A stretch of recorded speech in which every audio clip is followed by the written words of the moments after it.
Hello.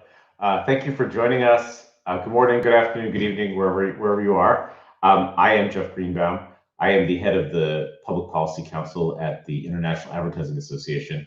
I wear a bunch of different advertising hats. That's one. I'm also the chairman of the Global Advertising Lawyers Alliance, which is a partner with IAA in producing content like this. And finally, my day job is I'm the managing partner of Frankfurt Curtin, a law firm in New York and LA. I am very, very pleased to be here today with Teresa Moreira, who is the head of competition, the Competition and Consumer Policies branch at UNCTAD, which is the United Nations Conference on Trade and Development. And today we're going to talk about UNCTAD's role in thinking about consumer protection issues around the world. The IAA Fireside Chat series is a quarterly chat where we talk about the ways in which the various stakeholders in the consumer protection area collaborate, work together, and figure out the best ways to think about these issues. I think one of the things we really believe at IAA is that consumer protection and the development of strong, robust economies and competitions really go hand in hand, and that the way that they work best is when government, industry, NGOs, all of the stakeholders of the process are working together, talking to each other, and best understand what's going on. So anyway, Teresa, thank you so much for joining me today for this fireside chat. I've really been looking forward to it. Well, me too. Greetings from Geneva to all the participants and attendees, and thank you very much, Jeff, for this opportunity. I'm a big believer also in partnerships, of course, and that is one of even of the goals of the Agenda 2030 of the United Nations. So I think this will be a very good opportunity to discuss how different stakeholders can work together to increase consumer protection, but also to make businesses to be fully aware of consumers' rights and adjust to consumers' needs and challenges. Well, thank you. So let's start. I think particularly because we're really talking to a global audience who each have their own very individual experiences about dealing with consumer protection in their jurisdiction. I think it would be useful just to talk a little bit about UNCTAD itself and what is it, what role does it play, what are the different pieces of the UNCTAD puzzle. Let's sort of start there.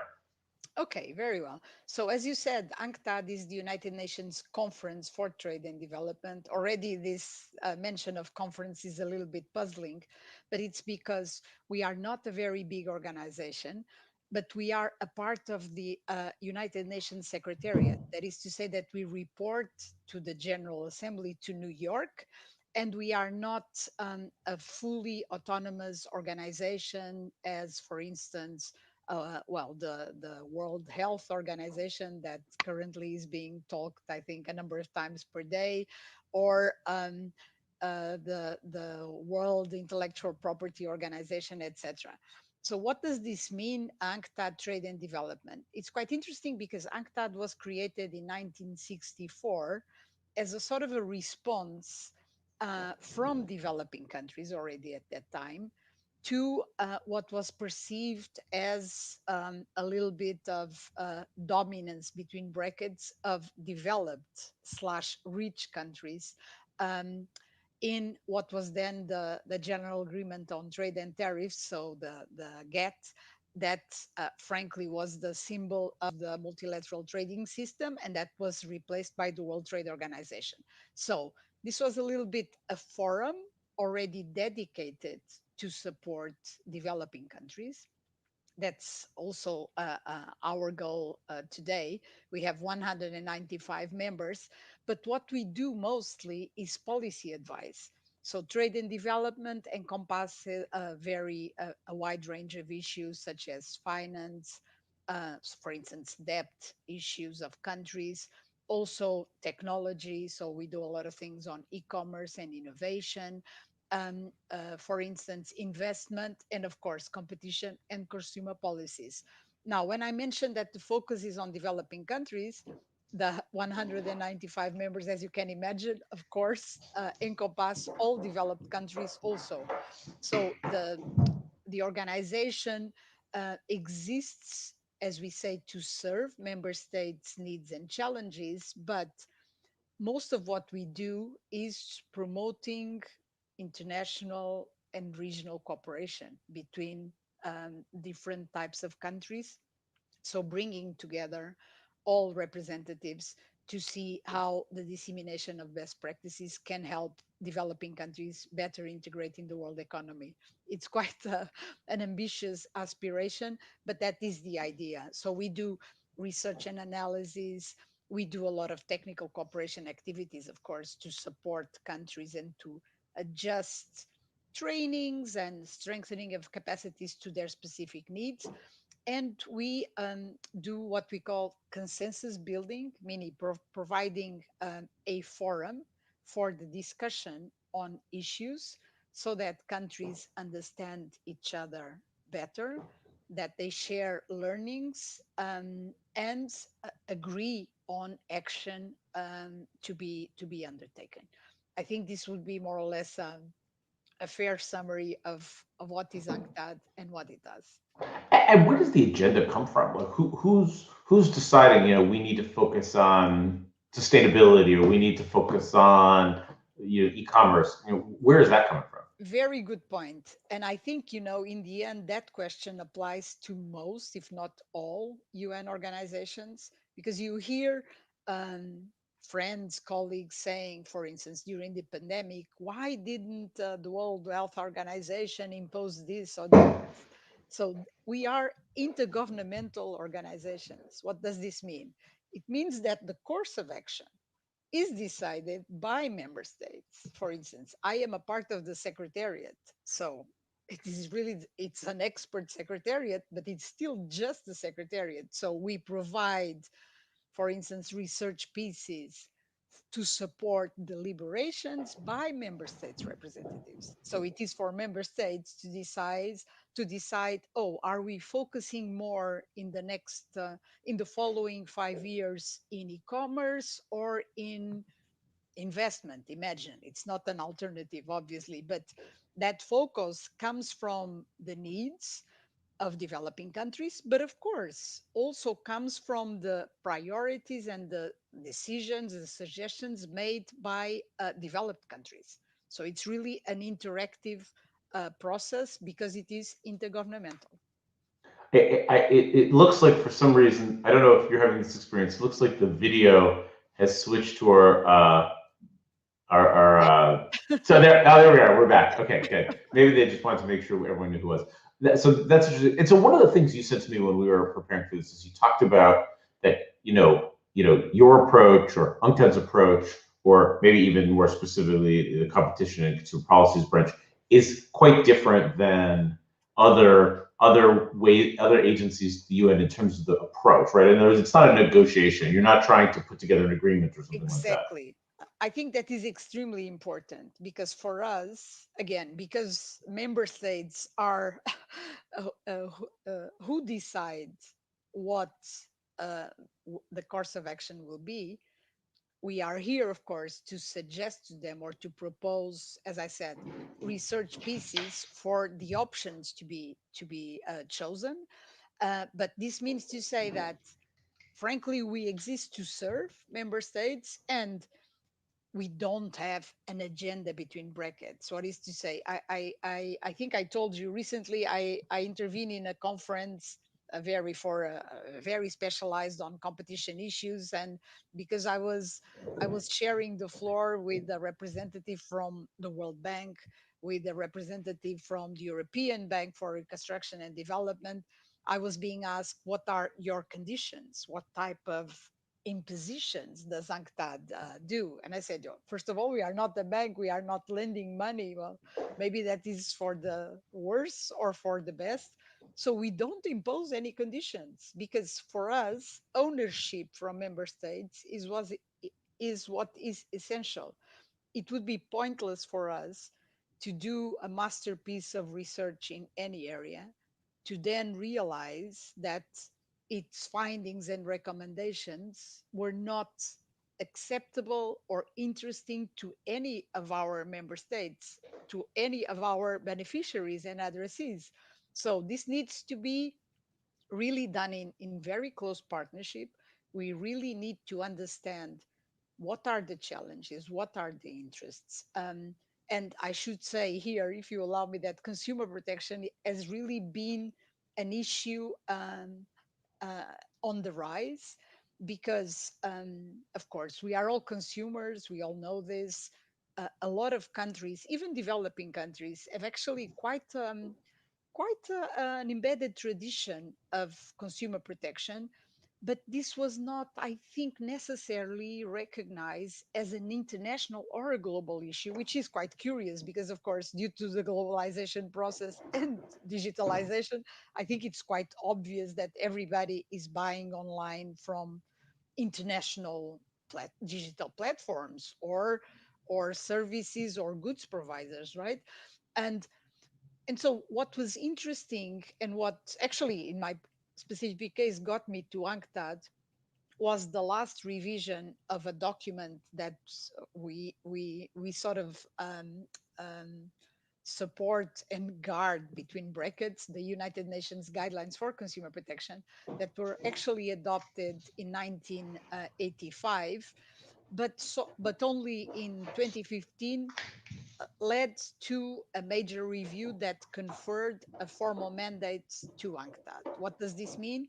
That any country, so any government, of course, that wants to, for instance, improve online consumer protection, uh, can address us and say, "Oh, we are trying to understand where to start. Um, should we start prioritizing consumer information and awareness?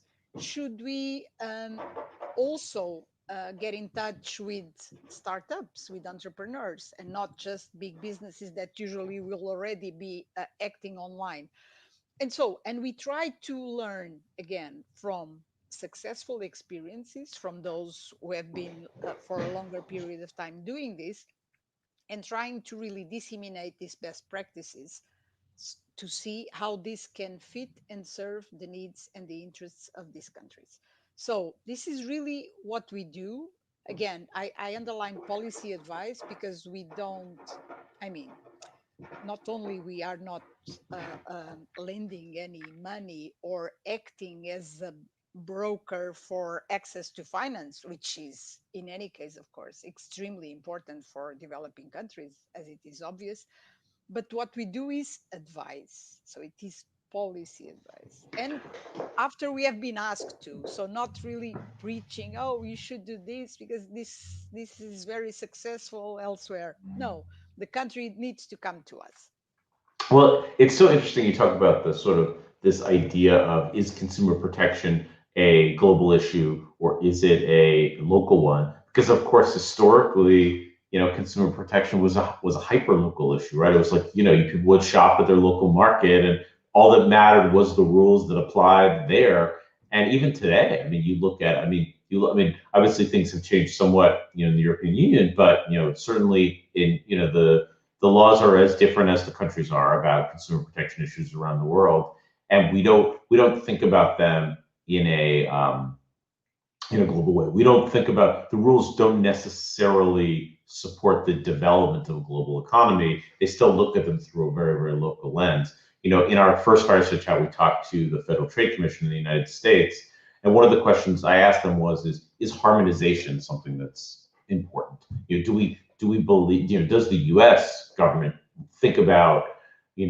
trying to harmonize laws around the world in order to support global economies? And they said it's not really one of their agendas, right? It's not, they recognize that people are going to do things differently, and that, harmonization is not something that they see as a goal. I mean, do you think did you look at that, harmonization is important? Do you see that, if you were, but I guess there's two different questions there, right? One is, if you've got two developed economies, developed consumer protection system, and one says do it this way and one says do it that way, is there a goal to say, hey, you guys should get together and make it easier for people to trade? I guess there's one question there.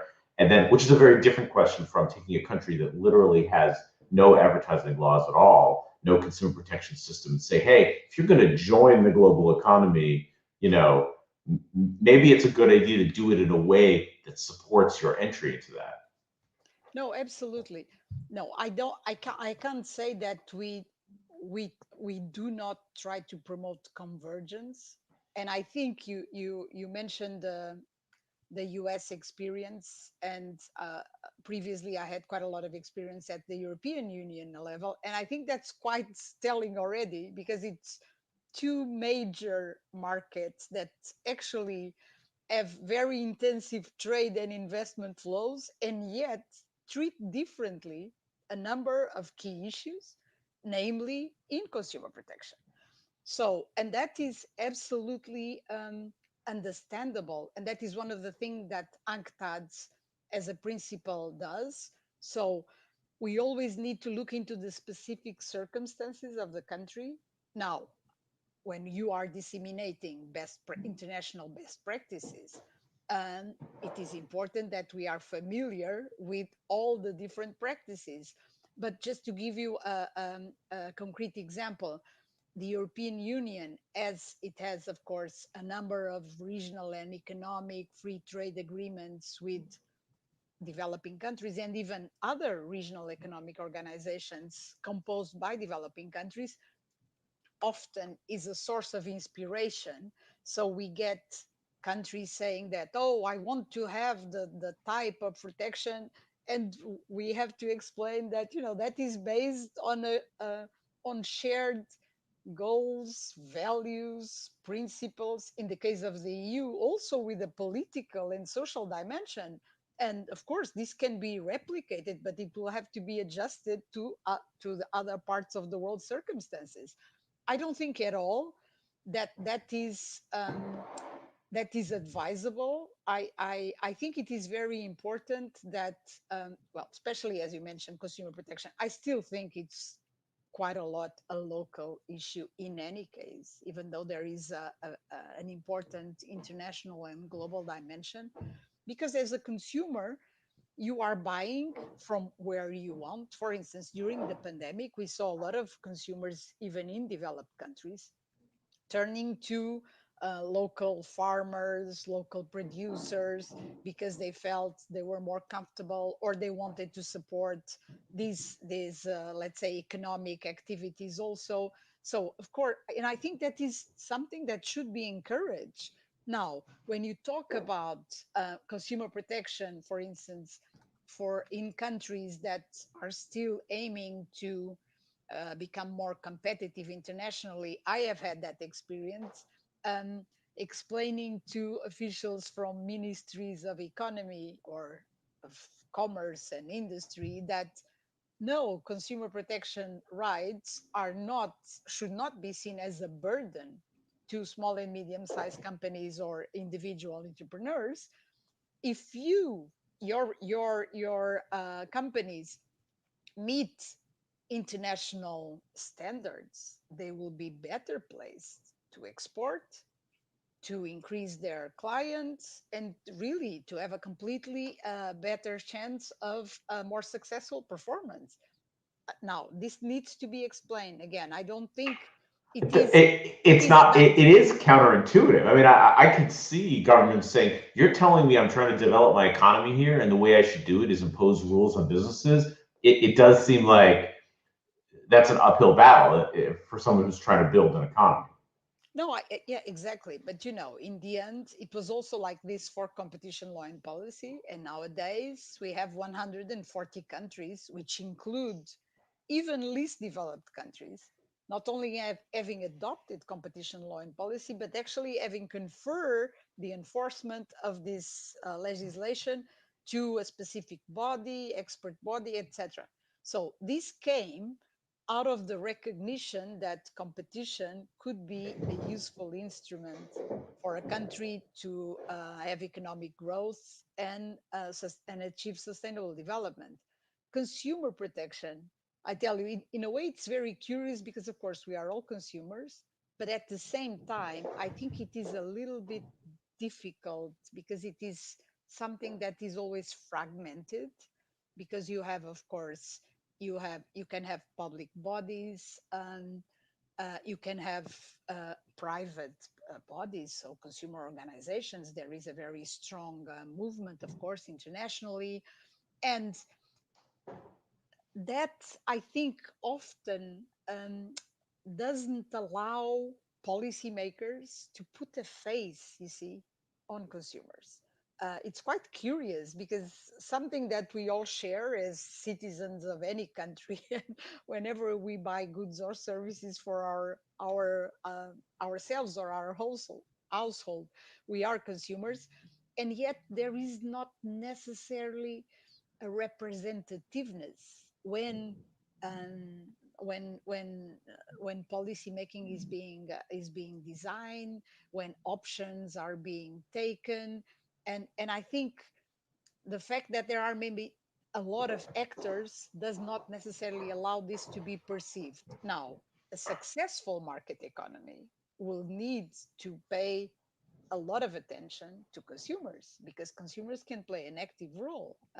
An informed consumer, and here we get a little bit to the advertising, but an informed consumer will be will be more sophisticated in her or his choices, and this, in a way, is an incentive for businesses to improve. So it works for me as a consumer, but with my questions, with my queries, even with my complaints, I can be contributing to an adjustment and an improvement of businesses. So this needs to work again in partnership.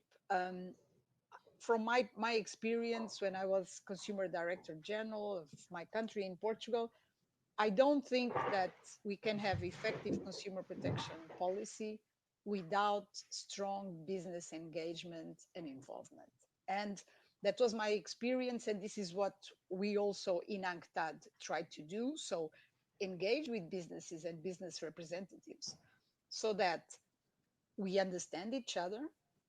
Frankly, for instance, we're talking about online shopping and consumer protection online. I don't know about the US, but I don't think it is possible even to really fully respect privacy and personal data protection without a strong involvement from businesses, which are the ones that develop the business model, the platform, the system. And so they need to be on board so that key rights and key interests are protected. And that will serve both consumers and businesses. So this is not a fight against enemies. That would be ridiculous. Now, I think policymakers and consumer protection agencies and consumer organizations need to understand, and by now the most experienced ones have, that business are legitimate to sell goods and services and to make a profit. I mean, and they are serving our needs, so of course that should be welcome. And as long as a dialogue is taking place, I think that is the only way for each stakeholder to understand what are the challenges, what are the problems, how can this be improved. You see, and advertising, I think it's in a way a fantastic way of communicating the features, and not only the features, but even, I don't know, a lifestyle associated with a certain good or service. And a lot of consumers are quite eager to receive this information to make better informed choices. Others may feel that they don't want that. But that is an absolute normal, legitimate way for a business to do business, to advertise, to communicate with its clients. Again, as long as one understands each other. This does not Well, mean to say that there are not problems or infringements, and then authorities will need to enforce law. But this should never prevent a dialogue, you see, and Well, a it's when partnership. it, right. I mean, the thing is, when it's functioning well, it's functioning really well, right? I mean, like, I love it when the website tells me that a book by my favorite author, a new one has been published. But when it suggests to you this crazy thing that you would never be interested in and it never stops, you wonder why that's happening too. So you can see lots of examples of that. So I want to sort of talk about. I mean, there's so many interesting things to talk about here, but one of the things I want to talk about a little bit is sort of, you talk about thinking about a country sort of entering into the global economy and developing a vibrant consumer protection system in a way that's going to support a developing economy. What are the key things you're looking for there? When someone comes to you and says, look, we want to be more competitive, we want to be part of these markets, we want to have a system that's working. Like, what are some of the key principles that you're sort of saying to companies that they have to develop and maintain? Okay, so we and as I mentioned, the UN guidelines for consumer protection have not very many, but some features, again, recommendations of what a national policy should be like. So a number of features. Of course, this presupposes that you will have at least a legal framework. It does not have to be very detailed, but as you know, when you actually adopt legislation, you as a policymaker are sending a very strong message, and it's good because then the beneficiaries or the addressees will know their rights. The addressees or those on which obligations are imposed will also know their obligations, and I think that is important. But consumer protection is not just about legal and institutional frameworks. It implies also, for instance, empowering organizations so that that representativeness of consumers is possible. So it won't be possible to hear from, I don't know, in my country we are 10 million people, so 10 million of consumers. But if you have a number of consumer organizations and you dialogue with them, they can convey issues that are coming from the society, and that will allow, how can I put it, evidence based policy making. So that is very important. Now, So this is about, you're saying it's the important, so you're saying sort of number one is creating a legal framework, but then creating a framework that allows for consumers to have a voice in the process. consumers to have a voice, but also businesses to have a voice, and civil society organizations. Imagine, I don't know, an NGO that is into environment and promotion of sustainable development. Such an organization typically will also have a say regarding, for instance, how can we encourage more sustainable and responsible consumption for consumers. And again, they may have a very narrow and sometimes a little bit very specific view, but they can provide a useful input. Again, I think in any case, what I mean is that this has to be a multi-stakeholder type of policy. And what is interesting is that in several countries, namely in developing countries, there are these boards or councils entitled consumer council or consumer national boards that gather representatives from government, but also from businesses, from consumer organizations, from sector specific regulators.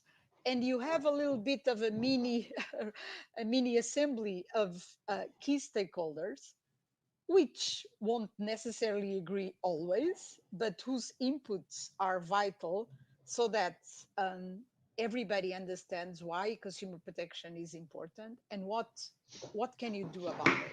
For instance, I mentioned businesses, but let me mention consumers. The first consumer right, so to speak, historically, is the right to information. What does this mean?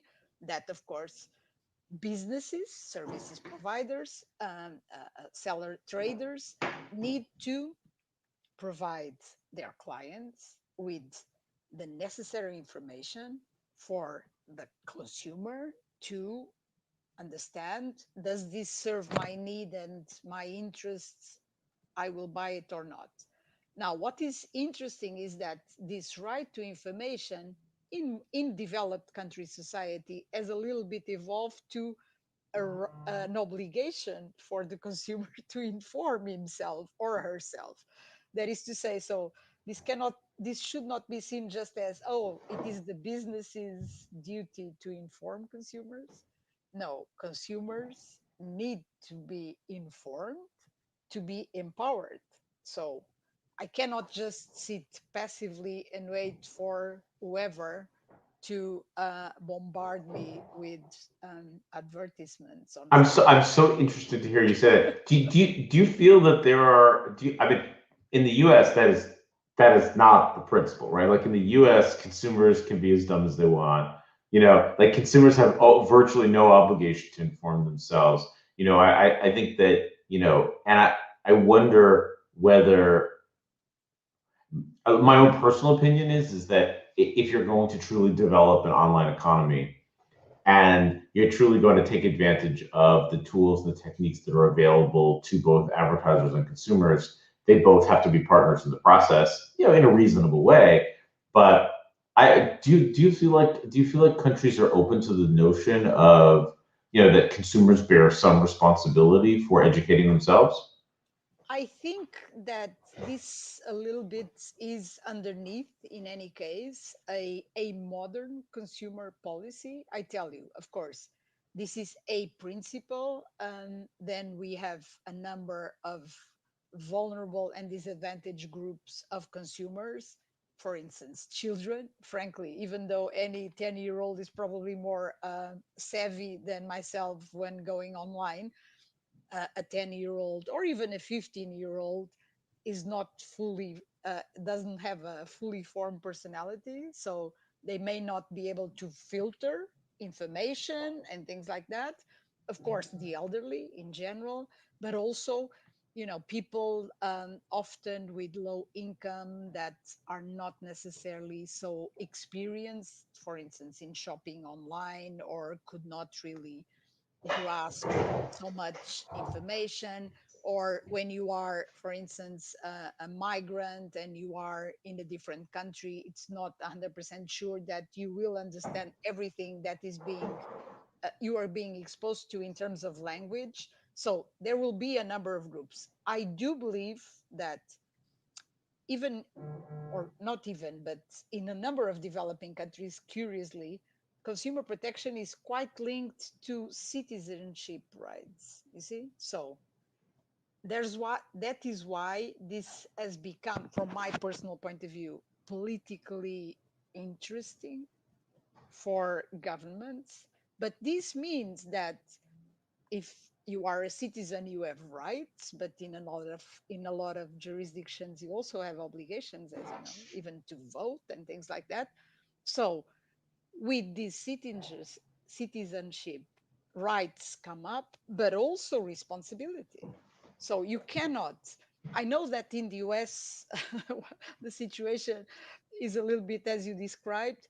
Actually, I think, for instance, in the EU, it's quite different.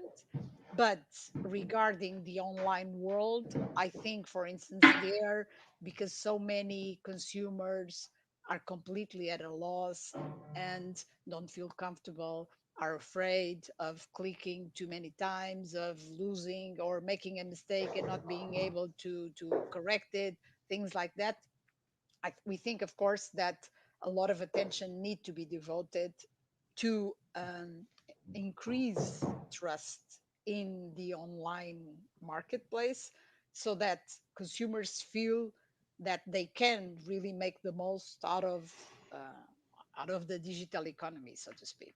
Well, and I mean, you talk about, I mean, certainly it has to be, if not one of the absolute top priorities is the development of a vibrant online economy because of globalization, because of access to economies, right? I mean, a country, no matter how remote, can suddenly have access to markets that it didn't have before, even selling digital products too. So, when you think about developing sort of a vibrant online economy, both for more developed countries and less ones that are less so, are there some key principles there that you're talking to in terms of the things they need to focus on? Well, the revised UN guidelines for consumer protection actually just touched upon two or three points regarding e-commerce, but I would say that the key principle is that uh, consumer protection online cannot be less than consumer protection offline. So, and that, I think, is for me the main message. Then, of course, it is recommended that member states look into their legal frameworks to see if they fully grasp the specificities of e-commerce, because in some cases, frankly, I am also a lawyer like yourself, and I don't really, I don't really think that you need to amend and revise legislation all the time. I think the law even in even in continental civil law systems like the European ones, you have some leeway for interpretation. Now, it depends very much on the legislation of each country, and what we have seen is that several developing countries have been trying to either enact a specific e-commerce law, for instance, but it's not necessarily to create new rights or new obligations. I think in a way is also to send a message to their citizens, their consumers, their businesses that we are uh, taking care of this, and in order to encourage a little bit of predictability and trust, not only for businesses but for consumers. So that is also a recommendation. I don't think we can really say that we have seen a multiplication of this type of legislation, but colleagues from our technology division, they do an interesting exercise more from the point of view of business that is called e-trade readiness. What is this? So they assess, usually least developed countries, which request us to do that. So to look into, let's say, their overall legal framework, institutional framework, and other features, again, engaging with stakeholders, so interacting with key players, and see if the country, so to speak, would be prepared to fully embark in a digital economy strategy. And so we recommend a number of things. Of course, consumer protection is there, but we don't really have a recipe. But of course, we think, the information of consumers, um, uh, the fact that the guidelines recommend dispute resolution and redress mechanisms, but especially what we call alternative dispute resolution. That is to say, resolution of disputes out of court, namely online, for instance. And I should tell you that we launched last year a very interesting technical cooperation project that is actually focused on consumer protection online, and we will be working with two Southeast Asian countries, with Thailand and with Indonesia, trying to, with the assistance of experts, of course, to see how we can really create an online dispute resolution mechanism that can be trustworthy of consumers and of small businesses, and hoping to share that experience, first of all, with all our member states, and if that is successful, which we hope, to replicate this elsewhere. Why Indonesia and why Thailand? Because again, these are vibrant developing countries, and as you mentioned, Jeff, you go to Africa, and everybody, of course, has a cell phone, and you can live wherever. Sometimes where you live in the countryside, you don't even have um, public bodies, agencies, or small offices. But with your cell phone, you do absolutely everything. So this is even more important, a more important situation for us to really make sure that a number of key consumer rights are in place, are respected, and that businesses, especially small businesses, are aware that they have to meet some of these consumer rights, and that it is in their best interest to do so. You see, to sell not only to the local consumers but to the neighboring consumers and to consumers elsewhere. And Sorry, how? this was a very long answer. No, no, no. I mean, it is. It's about putting the pieces together. And so, speaking of that, so and what role do you think self-regulation plays? Right. I mean, certainly in many developed countries and in many countries around the world, there are very developed advertising self-regulatory systems that have developed, extensive codes that go far beyond what the national sort of regulation system requires, and really play a sort of a central role in policing the marketplace. How important do you think self-regulation is, and what role do you think it should play? I'm a great believer in self-regulation in general, and especially in areas such as advertising. I think that is crucial. That can be of great great help, frankly, even to public enforcers. Again, you need to have a dialogue, but I am a little bit familiar with self-regulation in advertising, and I think that was very successful in my own country. That is my experience. I do think it is important, and for instance, for developing countries, this may not be necessarily clear, but even in my country, one thing that we would always start by saying is that it is extremely important because this, well, illustrates that businesses, first of all, are aware of their obligations. Second, that they are willing, as you said, to go a little bit beyond their obligations. And I think that commitment nowadays, I think, that is an extremely important message for a consumer, because you, as a consumer, again, an informed sophisticated consumer, and you have informed and sophisticated consumers everywhere. It's just a question of getting information, and you can get information wherever you are in the world. uh, will be interested in the company's performance, position, commitment. So a company or a group of companies that commit to go beyond their legal obligations, I think already sends a very strong message that it is serious about consumer protection. It is attentive and respectful of their clients, consumers' needs and problems. And I think that is an extremely good sign.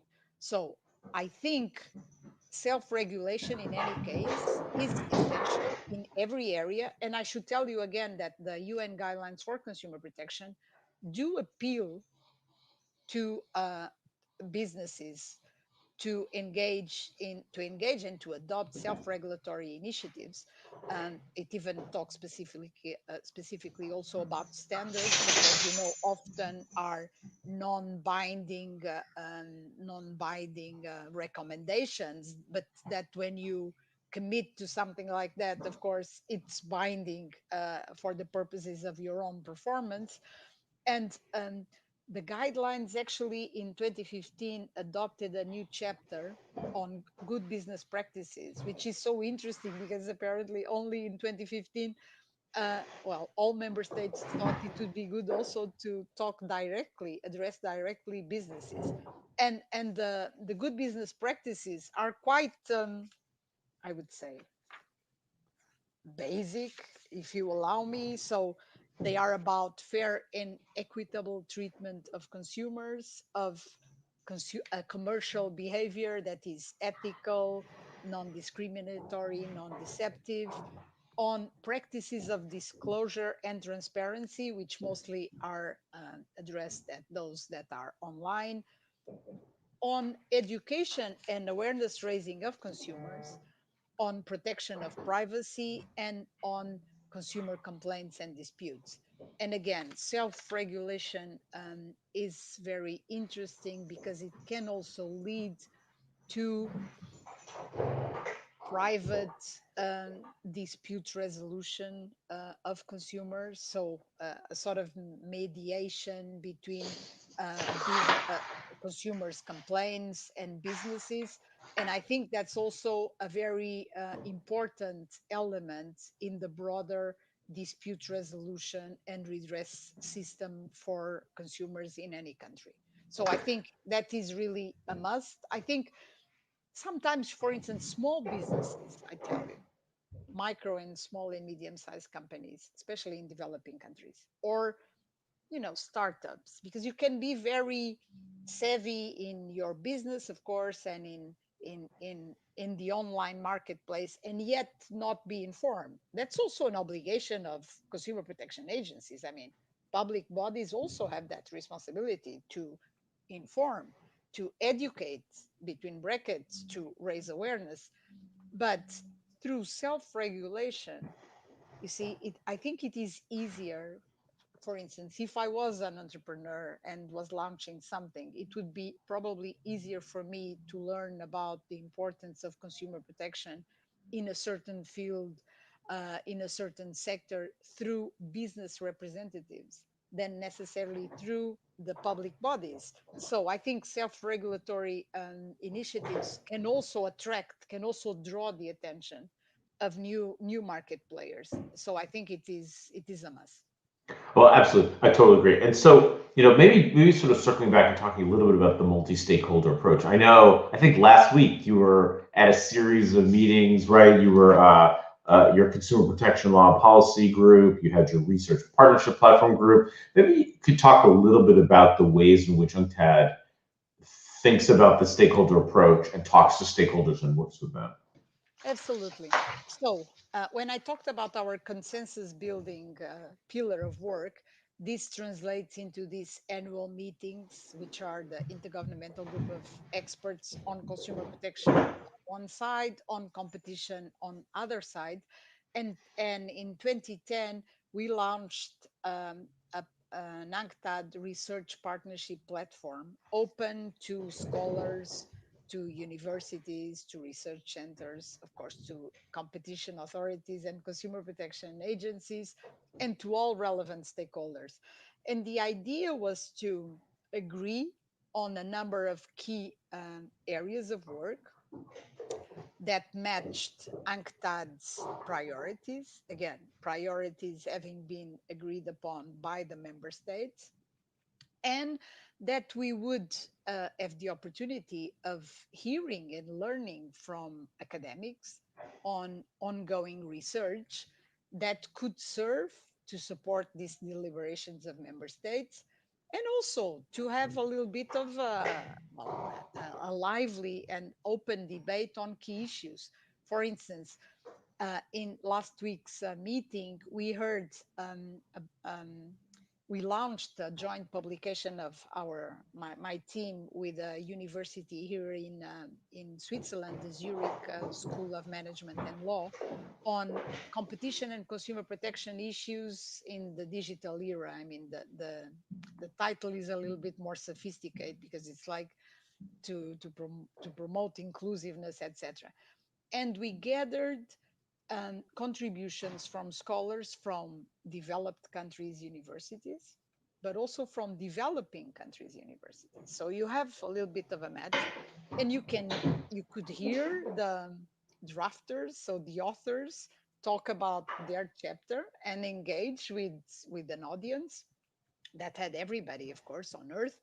Then we also discussed a topic, competition and inequality, that was recently the subject of a very, very interesting conference organized by the University of Amsterdam, and where you cannot imagine, just within European scholars, there was not necessarily agreement on should we also use an instrument like competition law and policy that, as you know, is supposed to focus on economic efficiency and the promotion of innovation, but use this for objectives that are non-strictly economic. So it's quite an interesting discussion.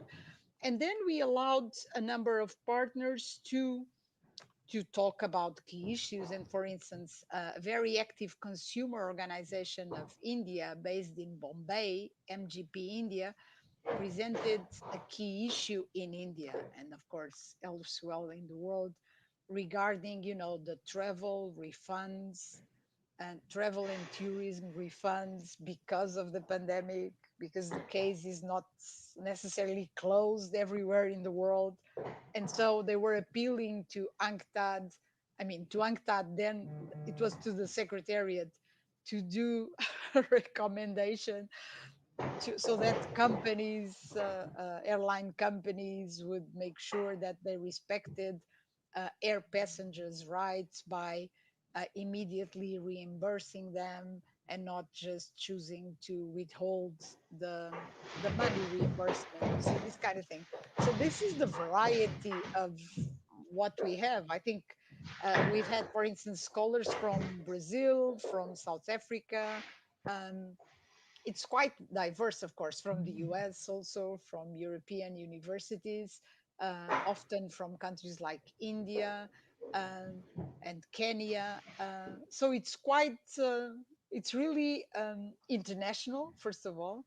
And I think it also allows any attendee, you see, whatever your experience, you may have, I'm sure you yourself have had contacts with professionals and experts from all over the world, but that is not necessarily the case from for instance, national experts, even from the EU, right? They will interact with each other. They, of course, they will know US and Australian and Canadian um, experts because they gather in the OECD meetings, but they won't be necessarily connected to African or Latin American or Asian experts. So that's also what UNCTAD is keen on providing, a forum for these discussions and also to gather other organizations. You see, so we always invite the European Commission, the OECD, the World Bank, regional economic organizations, and networks. You know that for consumer protection, there is the International Consumer Protection Enforcement Network, ISPEN, and of course they focus more on net on enforcement, but they focus a lot in the online world. So there are a lot of very interesting initiatives, and it is important again to disseminate. I mean, it is not our role to preach or even to recommend in an impositive manner. What we are here is to really provide this dialogue. And you know, Jeff, that today, because of course there are so many sources of information, a lot of colleagues from all over the world, but mostly developing countries, just want to know, oh, can you recommend an experience that you think we should look into, because there's so much to know and see. I mean, will it be obvious that it will be, I don't know, Germany or Brazil or Mexico or the US or India? Not necessarily. So that's also what we are expected to do. That's why we gather as much information as possible. And because we only had these annual meetings which take a week, but you know, it's they go so fast usually, and there's so many people wanting to ask questions and comments and to react, that we I started a couple of years ago with this idea of informal working groups, so to pursue dedicated discussions. That was already just virtually, and we launched one on we have one on consumer protection in e-commerce, for instance, that actually has subgroups. One of the subgroups is actually looking into misleading advertising, so trying to identify where are the best practices, what could we flag for different types of issues. Others are dealing with consumer product safety, also a major issue, of course, namely because of the online shopping. Then when we do exercises which are peer reviews of the countries, again, voluntary, to share experiences, we are also discussing this. We have discussed vulnerable and disadvantaged consumer needs. So this is, and I have colleagues from my team coordinating this, of course, with member states, with consumer organizations, with academics, trying to keep the dialogue alive. You know, it's mostly to create opportunities for colleagues to get together and also for us to learn, to update ourselves, because, well, we have this very wide membership, which is very interesting, but time is always scarce to actually hear from everybody. So I think this is how we go about it. And so to go back to your question, so for instance, a working group, when the working group reaches a certain consensus on, oh, they all agree that this is a very important issue, then they can bring the issue to the annual meeting. We did this last year for consumer product safety. There was agreement that it was very important to adopt a recommendation that in the end had just a couple of points, because there are so many instruments also around the world. But again, UNCTAD's advantage is that it can gather all these sources and just um, just point out that this is something that you can look at. You see, for instance, right now, recently, the OECD adopted a toolkit on cross-border enforcement cooperation, and we are discussing that we should organize sessions to really jointly share this with the consumer, to the consumer protection agencies, so that they understand, and maybe this can be done at regional level, so that colleagues feel comfortable enough, to ask questions. Oh, what should I do on this kind of thing? So it's not my goal or my team or my obligation to do everything. We really try to avoid duplications. When everybody has a good product, a good tool, I think we should disseminate it. We should share it and hear from the users, from the beneficiaries, um, because the process is intergovernmental. And again, the topics, the suggestions we can propose after informal consultations with representatives from all over the world, but it is for the member states representatives to decide. So next year we will be looking into topics that were chosen last week. So maybe this conversation has gone so fast, so interesting. But let me raise one more issue, because I have a list of a million things we're not going to get to. But one of the issues that is a little bit of a different take on consumer protection is kind of the role that advertising plays to perpetuate stereotypes and to advance Mm. like the proper development of the way that people are treated. And we've seen in many, many countries around the world, there are laws as well as self-regulatory standards about acceptable and unacceptable portrayals of different types of groups. And some countries don't have that and are sort of wrestling with how to incorporate that into a system that maybe doesn't have a tradition of that. And I would love to sort of close out with your thoughts about some of the ways in which, issues of gender and issues of race and issues of, families, what's the role that advertising can play, advertising regulation can play, or even that UNCTAD can play in developing some of these issues? Yeah, I think that question is really interesting. I think I had referred to you that, of course, I still watch TV, contrary to, I suppose, younger generations. Um, and I have noticed recently that how the British TV channels actually have such diverse and different advertisements, because exactly of what you are saying. I think, of course, advertising's first role should be to make the products or the goods and services familiar, to present them to possible customers. And I think, of course, that is absolutely legitimate. But at the same time, advertising is such a powerful way of communicating to consumers, to society, that I do believe that, again, a little bit a question of responsibility, especially, big companies. When you are, again, if you are committed, you also have the responsibility to contribute, to make society in a way open up, and and be more respectful, be more representative. So the gender balance issue, the race, the diversity issue, as we call it in the UN. And of course, this encompasses both race, but also religion, and even your sexual preferences. I think advertising can play a key role, and I think, frankly, that should be in the interest of the business, so of the advertisers. Why? Because you are a business, you're trying to reach out to a public, to a audience. So it is in your interest to enlarge the addressees, but as a consumer, I need, I would be interested. I want that the ads reflect what I think about society, that that they reflect myself.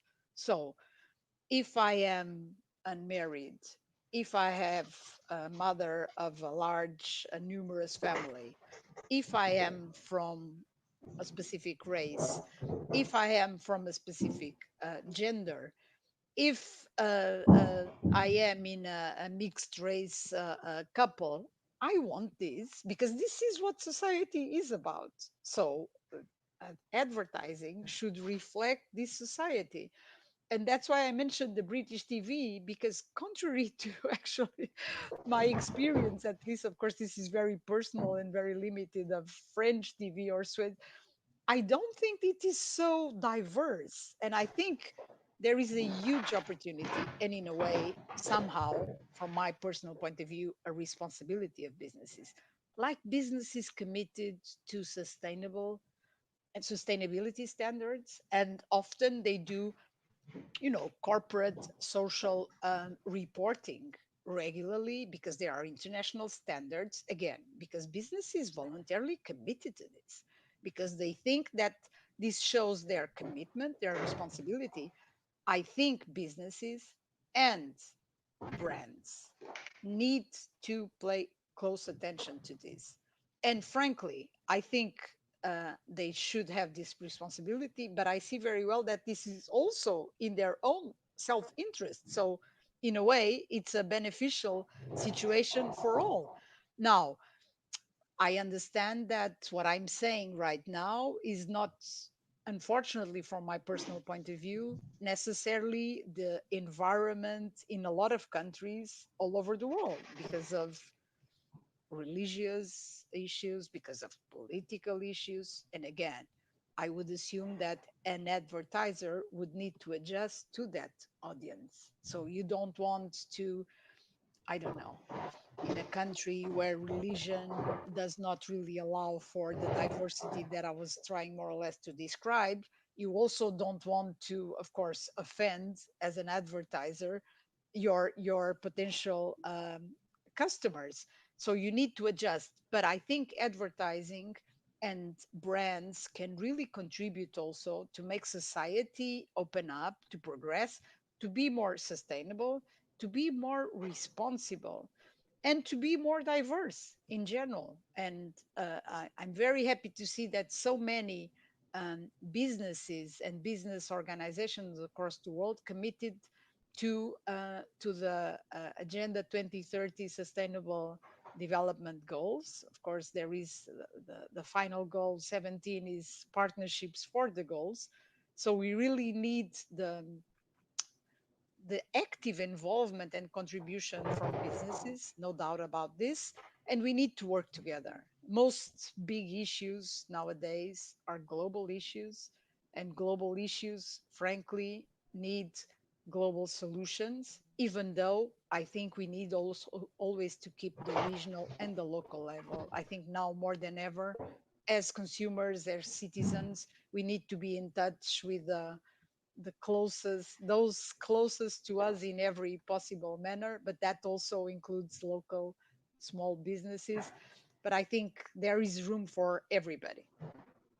Wow. Well, on that note, Teresa, thank you so much. This was so informative and such an interesting conversation, and just eye-opening in so many ways. So thank you for joining me and for doing this, and thank you all for listening. Thank you very much. Thank you for the opportunity. Bye. Bye. Take care.